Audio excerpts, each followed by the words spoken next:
I think every country has got different circumstances. In Singapore, we have found our own way forward. We inherited a system from the British colonial government, which was largely clean.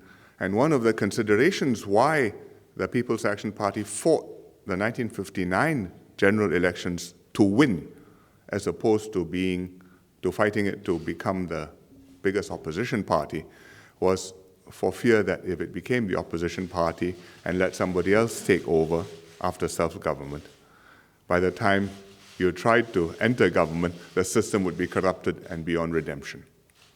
And so right from the beginning, anti-corruption was at the top of our agenda, and we've worked on it since then, through thick and thin, through some very difficult cases, sometimes even involving ministers, but we've pushed through. And we've got a system. I would never say that there's zero corruption in Singapore, but there's zero tolerance for corruption in Singapore.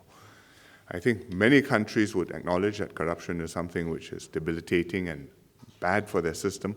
How they can improve the situation and work through their cultures and their customary practices and the norms which have been established, I think that will depend on each of the countries. But between Singapore and Britain, we are very happy to work together. I think the Prime Minister has an interest in this and talks about setting up an anti-corruption hub in the region, and Singapore would be happy to work with them on this project.